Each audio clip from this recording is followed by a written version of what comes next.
Hello everyone, welcome to biology lecture. Myself Somnath Palicha here. Today we are going to start with our new chapter class 11th NCERT textbook that is biomolecules. ठीक है, बता देता हूँ आप लोगों को सबसे पहला जो लोग नीट दे रहे हैं या फिर जो लोग बोर्ड एग्जाम दे रहे हैं the chapter is there in your syllabus. It is very important chapter you can say. Okay, तो बढ़ते हैं, अंडरस्टैंडिंग रखते हैं. अभी ये चैप्टर को समझने के लिए काफ़ी इजी चैप्टर रहेगा. ओके, थोड़ा सा लेंथी भी बोल सकते हो. तो बायोमोलिक्यूल्स तो आप लोगों को केमिस्ट्री में भी पढ़ने मिलेगा क्लास 11 में. ठीक है, तो चालू करते हैं इसके डेफिनेशन से.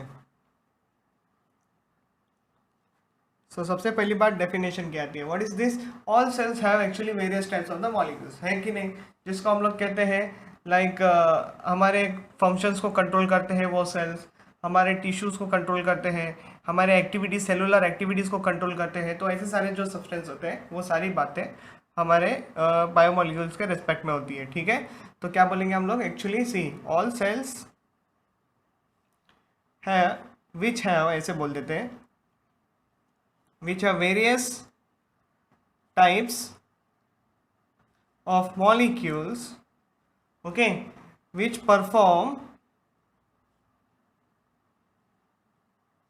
various functions, okay, which performs or controls various function. ये आपको याद रखना है.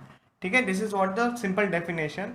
इसको हम लोग क्या कहते हैं, पूरे जो सेल्स होते हैं उनके फंक्शंस होते हैं, उनकी एक्टिविटी होती है, इनको नॉर्मली कॉमनली कहा जाता है, commonly called as cellular pool. Okay,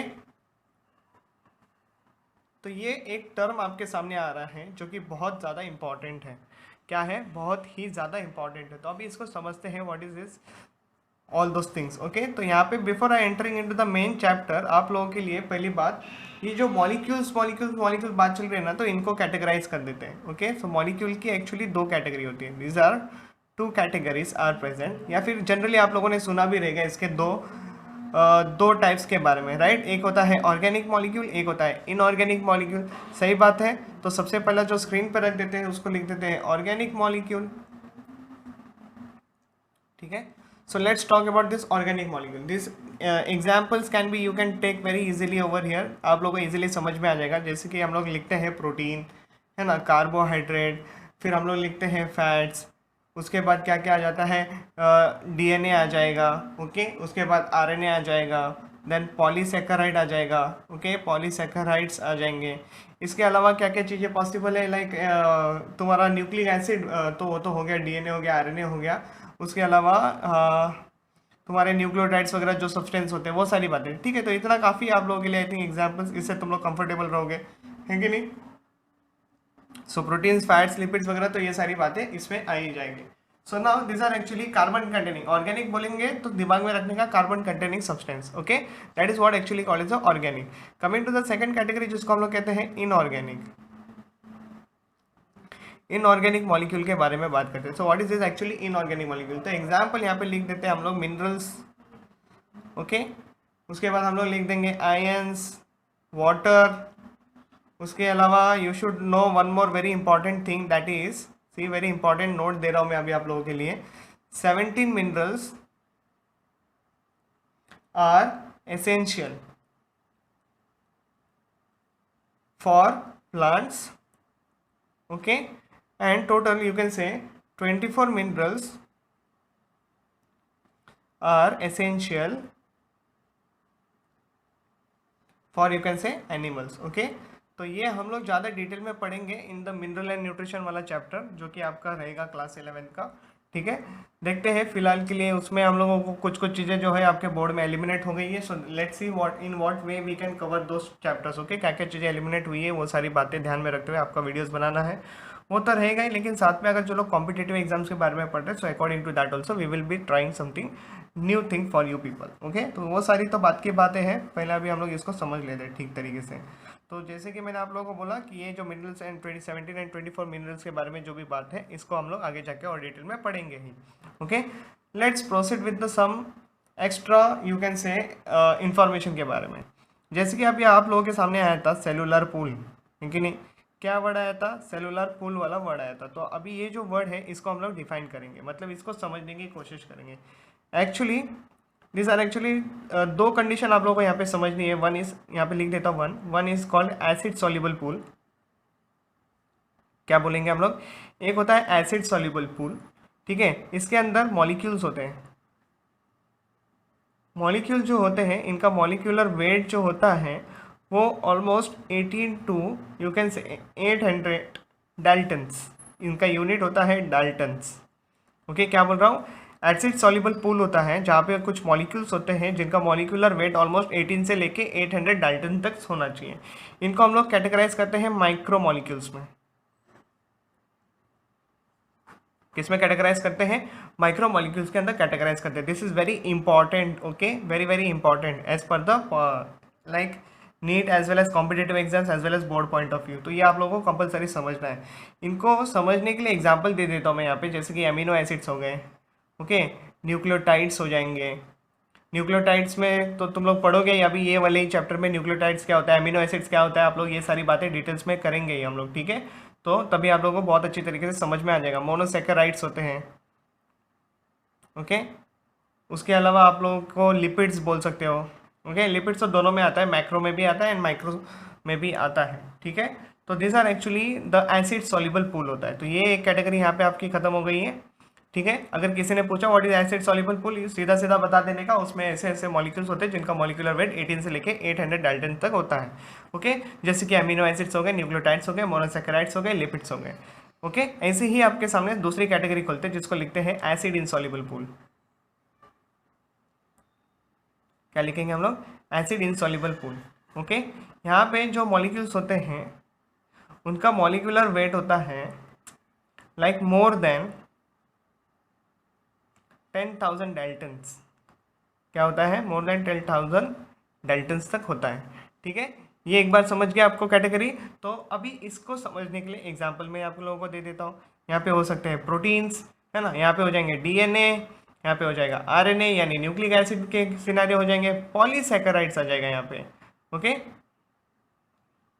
what is proteins, proteins are the polypeptide, है ना। यहाँ पे आप लोगों ने खाली एमिनो एसिड देखा, unit of you can say protein, बात समझ में आ रही है। मोनोसैकेराइड यूनिट ऑफ कार्बोहाइड्रेट, तो यहाँ पे पॉलीसैकेराइड हो गया, बात समझ में आ रही है ना। तो ये बड़े मॉलिक्यूल्स हो गए, इसलिए हम लोग मैक्रो मॉलिक्यूल्स बोलेंगे इनको, ठीक है। सो पॉलीसैकेराइड्स के अगर मैं एग्जांपल दूँ आप लोगों के लिए, तो जैसे कि सेलुलोज हो जाएगा, है ना, आप लोगों ने काइटिन पढ़ा था, स्टार्च हो जाता है, ग्लाइकोजन आ जाता है, okay. These are the some examples given to you.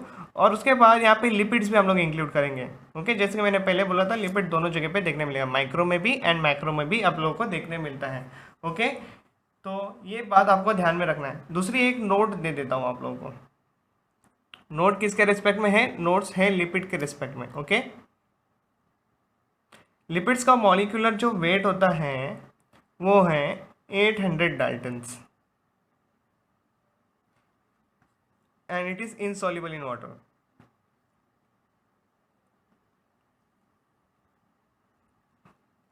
अब आपके लिए क्वेश्चन आएगा, सर ये 800 डाल्टन इसका मॉलिक्यूलर वेट है, तो फिर हम लोगों ने इसको इस कैटेगरी में क्यों नहीं इंक्लूड किया, एसिड सॉल्युबल सब्सटेंस में क्यों नहीं इंक्लूड किया। देखो नॉर्मली ये जो सेलुलर पूल है इसको समझो, सेलुलर पूल को आप लोग डायरेक्टली नहीं समझ सकते। एक मान लो एक टिश्यू लेना पड़ता है, एक टिश्यू को, टिश्यू कुछ भी हो सकता है, ठीक है। स्मॉल जो एनिमल्स होते हैं उनका जो एक ऑर्गन ले लेते हैं, लीवर ले लेते हैं, ठीक है। मान लो लीवर ले लिया मैंने, उसको ग्राइंड कर दिया जाता है, ग्राइंड करके उसका पल्प बनाया जाता है, ओके। उस पल्प को एक्चुअली हम लोग केमिकल ट्रीटमेंट देते हैं, ओके। क्या देते हैं हम लोग, केमिकल ट्रीटमेंट देते हैं। When we mix in the like chemical treatment like trichloroacetic acid, क्या बोलते हैं हम लोग, एक्चुअली ट्राइक्लोरोएसिटिक एसिड ले लेते हैं एग्जाम्पल। चलो यहाँ पे लिख देते हैं, ओके। क्या दे रहा हूँ मैं आप लोगों के लिए, ट्राइक्लोरो एसिटिक एसिड, ओके। तो ये जो होता है ना ट्राइक्लोरो एसिटिक एसिड, इस सब्सटेंस के साथ मिक्स किया जाता है टिश्यू को, उसकी स्लरी बनाई जाती है, उसको फिल्टर कर दिया जाता है, ठीक है। ऐसे ज़रूरी नहीं है कि खाली ट्राइक्लोरो एसिटिक एसिड है, ये तो जस्ट एग्जांपल है जो मैंने आपको बताया है, ओके। हम लोग वी कैन टेक लाइक अगर प्लांट से आप बना रहे हो तो लाइक मिथनॉल लेना पड़ता है ना, एसीटोन लेना पड़ता है, ऐसे सारे सब्सटेंस है we can use over there, ठीक है। Now let's proceed, try to understand this thing. तो मैं क्या बोल रहा था, एनिमल टिश्यू लिया, उसको ग्राइंड किया, उसको इसके साथ मिक्स कर दिया, ओके। इसके साथ मिक्स करने के बाद जो स्लरी मिलेगी हम लोग उसको फिल्टर आउट कर लेंगे। फिल्टर आउट करने के बाद आपको क्या मिलेगा, देखो दो तरीके की चीज़ मिलेगी। एक तो जो ऑलरेडी फिल्टर हो गया है, तो जो फिल्टर हो गया वो एसिड सॉल्युबल सब्सटेंस है, समझ में आ रही है बात, मतलब जो इसमें सॉल्युबल था वो सारी सब्सटेंस हम लोगों ने देखे। तो सॉल्युबल क्या क्या चीज़ें होती है, जैसे कि अमीनो एसिड्स हो गए, न्यूक्लियोटाइड्स हो गए, मोनोसेकेराइड्स हो गए, लिपिड्स हो गए। तो ये कुछ अमाउंट, कुछ हद तक you can say these are soluble substance, okay, कुछ हद तक, ठीक है, एसिड सॉल्युबल के कैटेगरी में डाला। लेकिन there are some substance who will left out in the filtrate. बात समझ में आ रही है, जो कि हम लोगों ने फिल्टर किया था, जो इनसॉल्युबल सब्सटेंस रह जाएंगे, क्योंकि उनका जो मॉलिक्यूलर वेट है वो काफ़ी बड़ा है, लाइक मोर देन 10,000 डाल्टन्स तक है ना।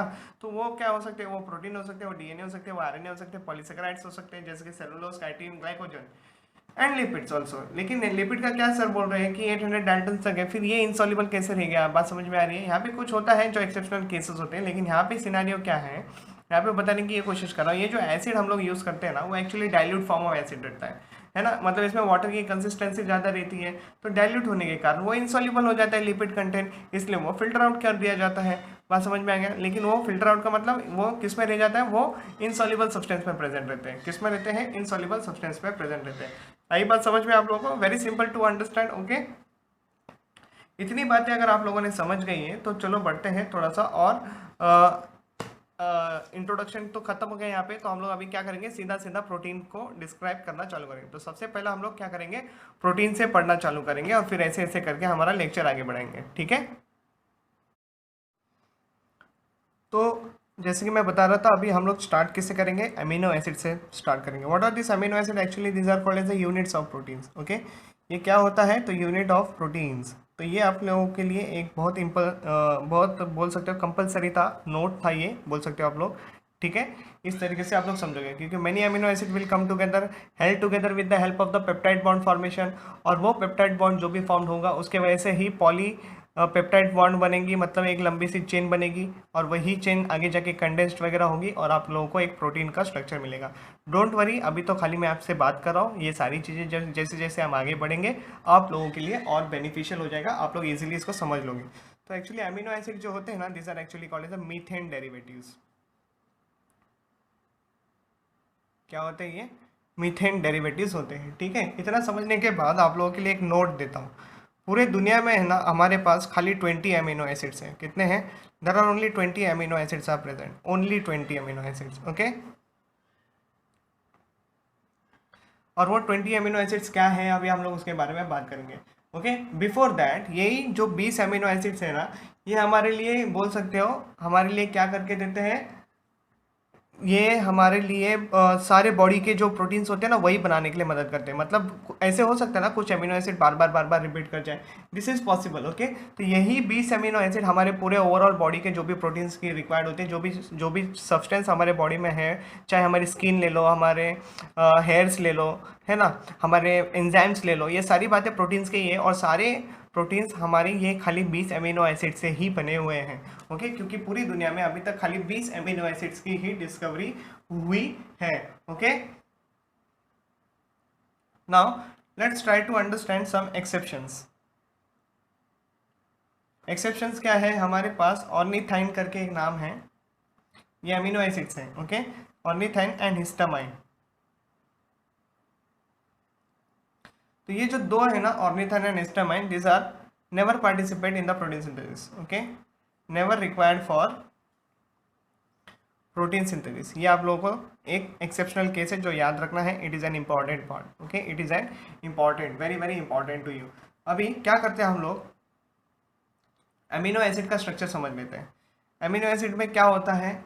एक होता है अमाइनो ग्रुप, यहाँ पे लिख देता हूँ, amino group will be present, okay.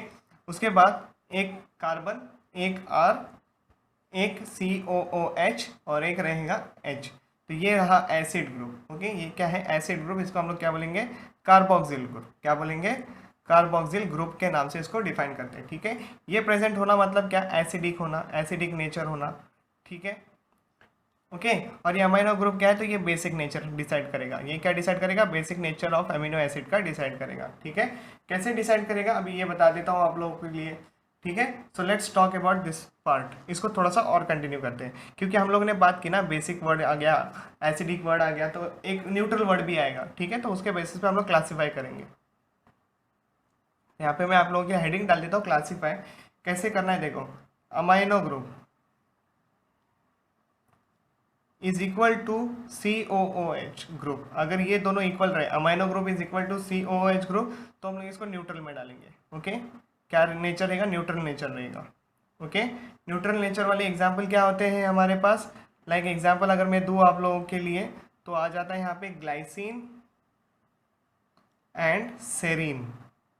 Okay, glycine and serine जो है ये हमारे न्यूट्रल अमीनो एसिड्स हैं। ठीक है, इंपॉर्टेंट है, याद रखना है। कैसे डिसाइड किया? अमीनो ग्रुप यानी ये वाले और ये वाले ग्रुप अगर सेम रहेंगे, दैट मीन्स देखो ये कार्बन की वैलेंसी नॉर्मली 4 होती है, तो ये 2 बार ये 2 बार रहेगा, तो इन शॉर्ट बैलेंस हो गया। Are you understanding? बैलेंस होने का मतलब क्या है? बैलेंस होने का मतलब ये है कि ये न्यूट्रल हो गया। ठीक है, अभी इसी को थोड़ा सा और 2 कैटेगरी में क्लासीफाई करना बाकी है, तो let's understand that part also. ठीक है, तो अगर मान लो amino group is less than COOH group, okay, sorry less कैसे हो जाएगा? मोर हो जाएगा ना, मोर देन COO ग्रुप, तो हम लोग इसको क्या बोलेंगे? Basic nature. क्या बोलेंगे? बेसिक नेचर बोलेंगे। ठीक है, बेसिक नेचर के लिए एग्जांपल अगर मैं आप लोगों को दूं तो lysine and arginine. Okay, lysine and arginine जो एमिनो एसिड्स है ना, ये आपको सबसे ज़्यादा you will seen in case of the example बताता हूँ, क्या बोलते हैं हम लोग उसको? Histones. Histone proteins are rich in lysine and arginine. ये आपको एक नोट है, कंपलसरी याद रखना है। Okay, very very important note, जो हम लोग क्लास 12th में इसके बारे में बात करेंगे। मैंने क्या बोला आप लोगों के लिए? एक प्रोटीन का नाम दिया है, proteins are made from amino acids, लेकिन सबसे ज़्यादा लाइसिन एंड अर्जिनाइन का कॉन्सेंट्रेशन ज़्यादा देखने मिलेगा in terms of the histones. Histones क्या होता है? हिस्टोन्स वो मॉलिक्यूल्स होते हैं जो हमको डीएनए को कंडेंस करने में मदद करेंगे। मतलब डीएनए का जो क्रोमोसोम में कन्वर्ट होगा वो हिस्टोन्स के वजह से होगा, बिना हिस्टोन्स के काम नहीं होगा। ठीक है, इसलिए मैंने आप लोगों के लिए अभी से ही दिमाग में ये वर्ड फिट कर दिया है हिस्टोन्स के बारे में। ठीक है, तो ये वर्ड अभी के लिए सुन के रखो, इसके बारे में हम लोग आगे जैसे जैसे बढ़ेंगे रिक्वायर्ड रहेगा वहाँ वहाँ बात करूंगा। ठीक है, अगर अमीनो एसिड्स का ग्रुप सबसे ज़्यादा कम रहेगा कार्बोक्सिल ग्रुप के साथ, है ना, मतलब क्या? ये COOH ग्रुप प्रेजेंट रहेगा, तो हम लोगों को क्या समझना है कि ये एसिडिक नेचर है। क्या नेचर है? मतलब ये ज़्यादा है, ये सबसे कम है ना, तो एसिडिक नेचर हो जाएगा। सिंपल सी बात है। इसका एग्जाम्पल देता हूँ मैं आप लोगों को, ग्लूटामिक एसिड एक हो गया, उसके बाद एस्पार्टिक एसिड। ओके, तो ऐसे करके कुछ एग्जाम्पल्स हैं, कुछ ये क्लासिफिकेशन सिस्टम था जो आप लोगों ने एक शॉर्ट क्लासिफिकेशन सिस्टम यहाँ पे डील कर लिया। ओके, अभी before I enter in any detail part of the this topic, amino acid के टॉपिक में और एंटर करूँ, आप लोगों के लिए 20 अमीनो एसिड्स के नाम प्रेजेंट कर देता हूँ। ठीक है, एक होता है तो हमारे पास लाइक ऐसे बोल सकते हो आप लोग, ट्रिप्टोफैन वगैरह तो होते ही है। ठीक है, तो चलो स्टार्ट करते हैं ल्यूसिन से। कैसे स्टार्ट करेंगे? ल्यूसिन ऐसे करके चालू करते हैं। सेकंड होता है isoleucine, similar kind of word एक साथ रखता हूँ। ठीक है, उसके बाद तीसरा जो होता है वो है वेलाइन। ओके, चौथा जो आता है वो है ट्रिप्टोफैन, ट्रिप्टोफैन। ओके, नेक्स्ट पांचवी कैटेगरी पे अगर मैं रखूँ तो आता है ग्लाइसिन। सिक्स्थ आता है phenyl alanine. Okay, seven category जो होती है वो होता है लाइसिन। ओके, एट कैटेगरी पे आ रहा है सेरीन। ओके, 9 पे रखेंगे हम लोग अलानाइन। अभी अलानाइन और फिनाइल अलानाइन में कंफ्यूज मत होना, these are different thing. Okay, coming to the next cysteine. Okay, then 11 number पे रखेंगे हम लोग थ्रियोनाइन। 12 पे रखेंगे हम लोग एस्पाराजाइन। ओके, देन 13 पे हम लोग रखेंगे methionine. Methionine is a very important, इसको बॉक्स करके रख रहा हूँ, it is an important part. यहाँ पे लिखा है, क्यों इंपॉर्टेंट है मैं बाद में बताऊंगा।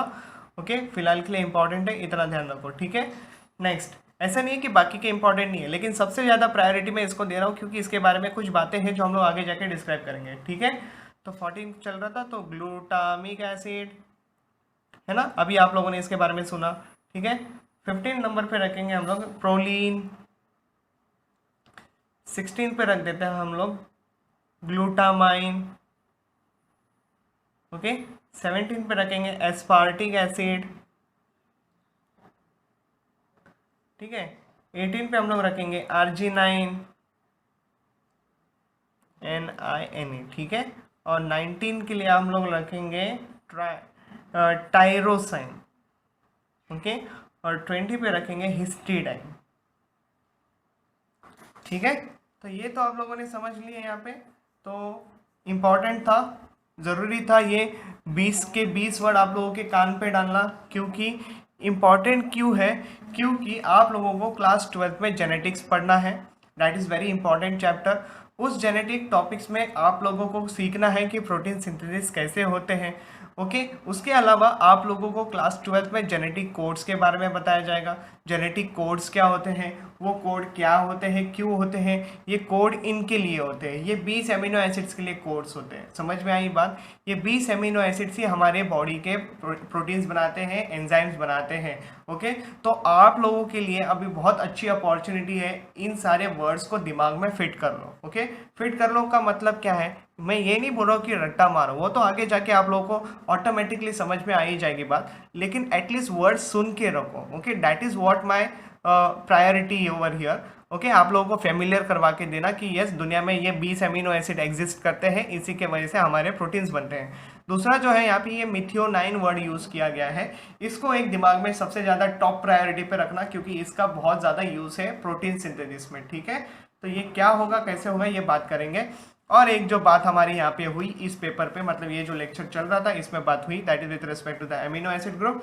तो ये क्या क्या था आप लोगों के सामने, एक अमीनो एसिड ग्रुप का एग्जाम्पल था, ठीक है। तो इट इज़ अ मिथाइन डेरिवेटिव है, ठीक है। तो समझो कार्बन है यहाँ पे एक, कार्बन की वैलेंसी 4, तो लगा लो 4।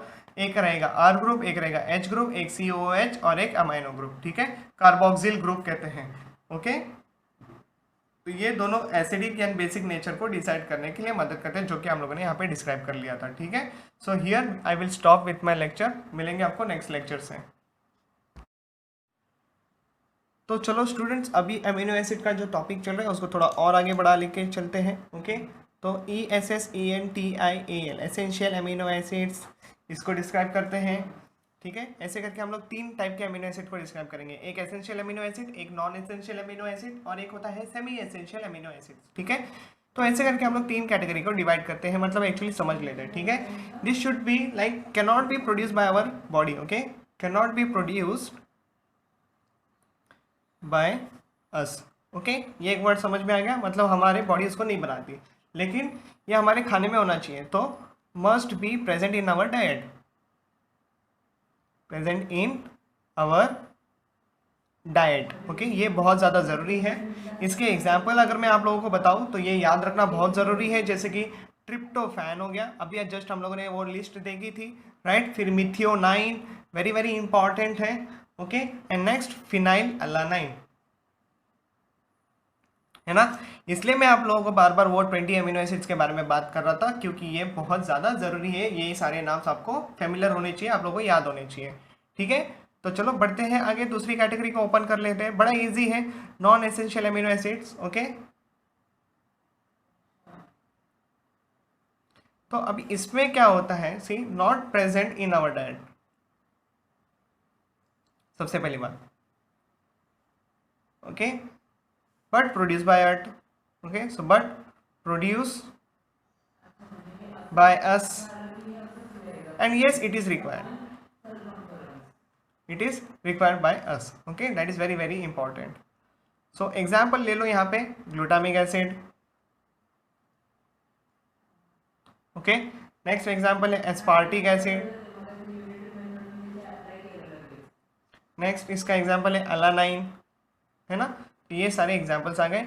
तो ये दोनों कैटेगरी आप लोगों के लिए बहुत इजी हो गई समझने के लिए। तो चलो बढ़ते हैं नेक्स्ट कैटेगरी के पास, जिसके लिए मैंने वर्ड यूज़ किया था semi essential amino acids, okay.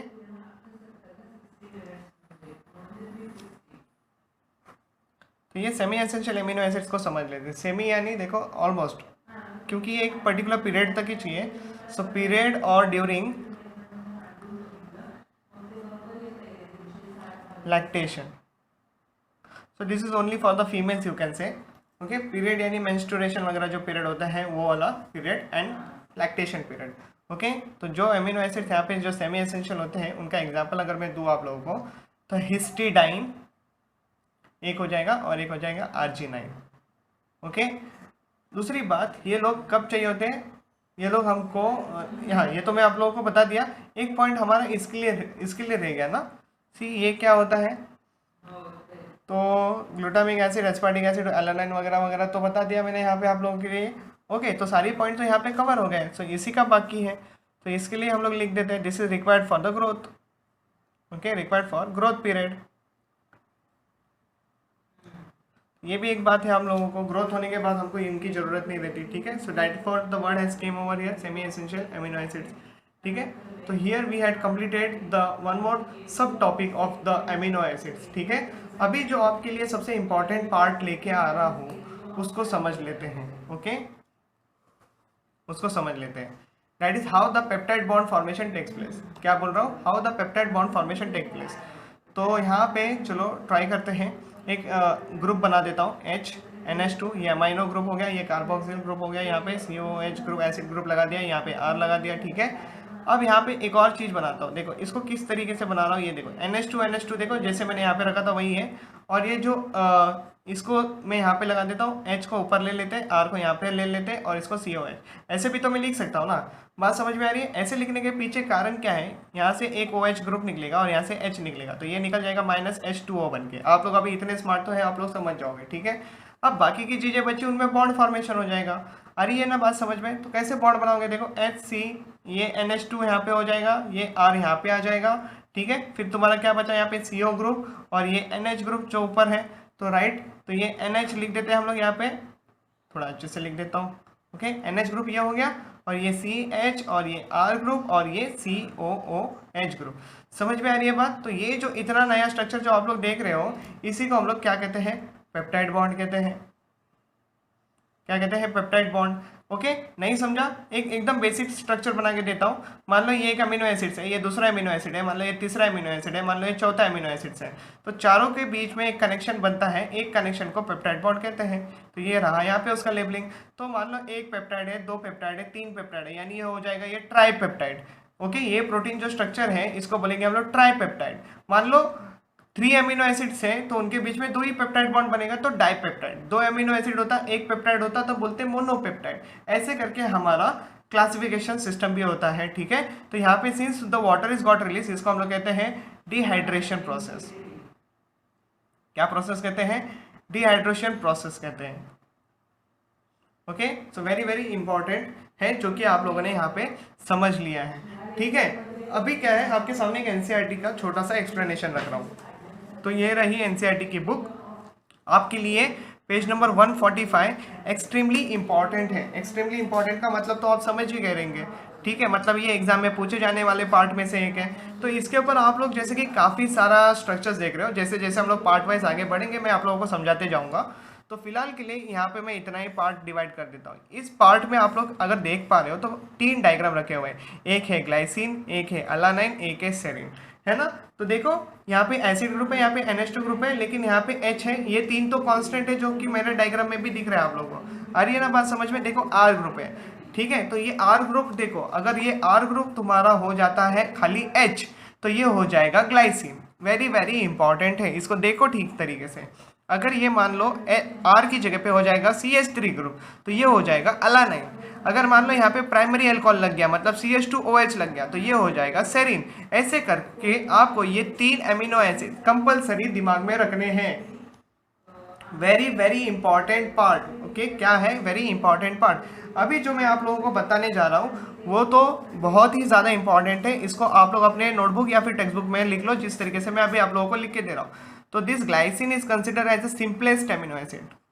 क्या बोलते हैं हम लोग इसको, सिंपलेस्ट अमीनो एसिड कहा जाता है। वेरी वेरी इंपॉर्टेंट, जो कि खाली ग्लाइसिन के रेस्पेक्ट में मैंने बात बताई है। Okay, so this is what the very very important thing which you should remember from page number 145 biomolecules वाला चैप्टर, ठीक है।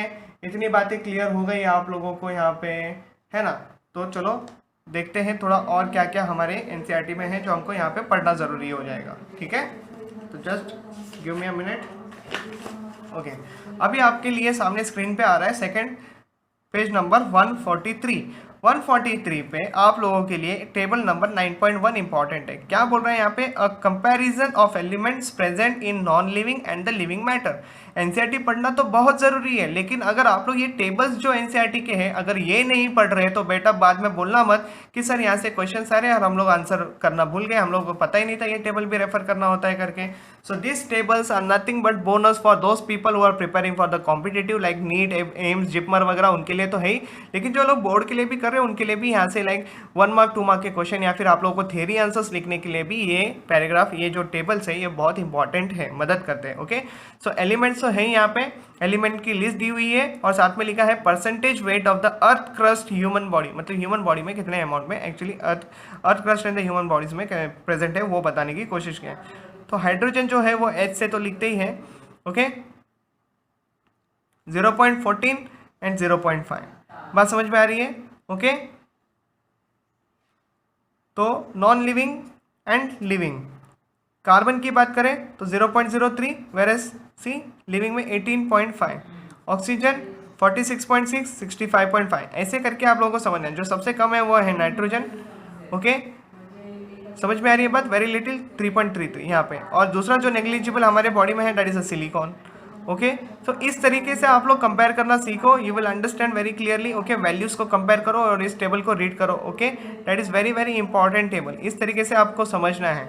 ओके, नाउ दूसरी जो बात है हमको जो इंपॉर्टेंट है वो है नेक्स्ट टेबल। नेक्स्ट टेबल में क्या दिया? List of representative inorganic constituents of the living tissue. तो जैसे कि sodium, potassium, calcium, magnesium, water and compounds आ गए। ठीक है, कंपाउंड्स यानी हमेशा सॉल्ट, लाइक देखो NaCl, calcium carbonate, then potassium ions and sulphide ions वगैरह वगैरह। ठीक है, ये सारी बातें आपको यहाँ पे याद रखनी। Sorry, this is the phosphate ions, okay, not potassium, phosphate. तो क्योंकि सोडियम आयन इधर है, पोटेशियम आयन इधर है, कैल्शियम आयन इधर है, Mg2+ इधर है, वाटर इधर है। ठीक है, तो इस तरीके से हम लोग इनको फॉर्मूला वाइज डिस्क्राइब भी करते हैं।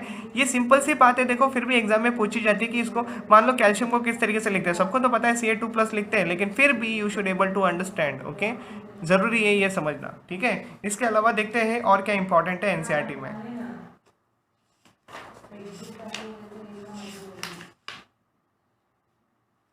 बाकी का जो टेबल है हमारा like primary and secondary metabolites को लेके हैं, ये फिलहाल के लिए मैं अभी होल्ड पे डाल रहा हूँ क्योंकि ये आज के लेक्चर में नहीं होगा, इसको मैं बाद में बताऊंगा। सिंस मैंने यहाँ पे स्टार मार्क डाला है डेट मीन्स ये मैं आप लोगों को नेक्स्ट टाइम बताने वाला हूँ कि ये क्या होता है। ठीक है, सो देखेंगे हम लोग ये सारी बातों को नेक्स्ट लेक्चर से। ठीक है, जहाँ पे हम लोग प्रोटीन्स को डिस्क्राइब करेंगे।